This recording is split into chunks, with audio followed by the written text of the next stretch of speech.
Hello, good evening to you all. Today in this tutorial I'll show you how to enable install unknown sources on Chrome for Android.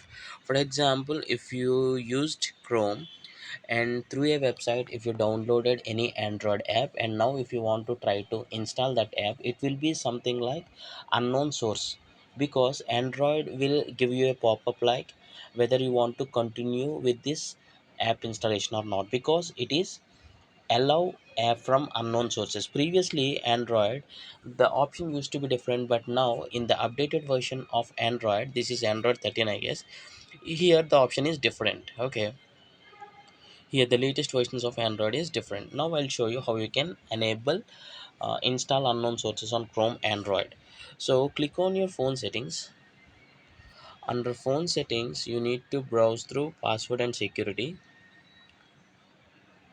Under password and security, click on system security.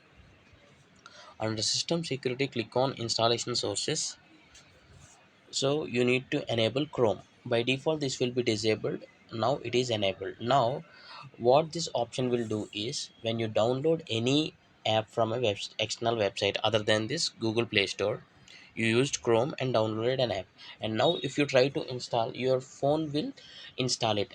If it is disabled, if this option is disabled, it won't allow because it is unknown source, so it will raise you a pop-up. So this is how you can enable install unknown sources permission on Chrome for Android. I hope you like this tutorial, and thanks for watching. Have a nice day.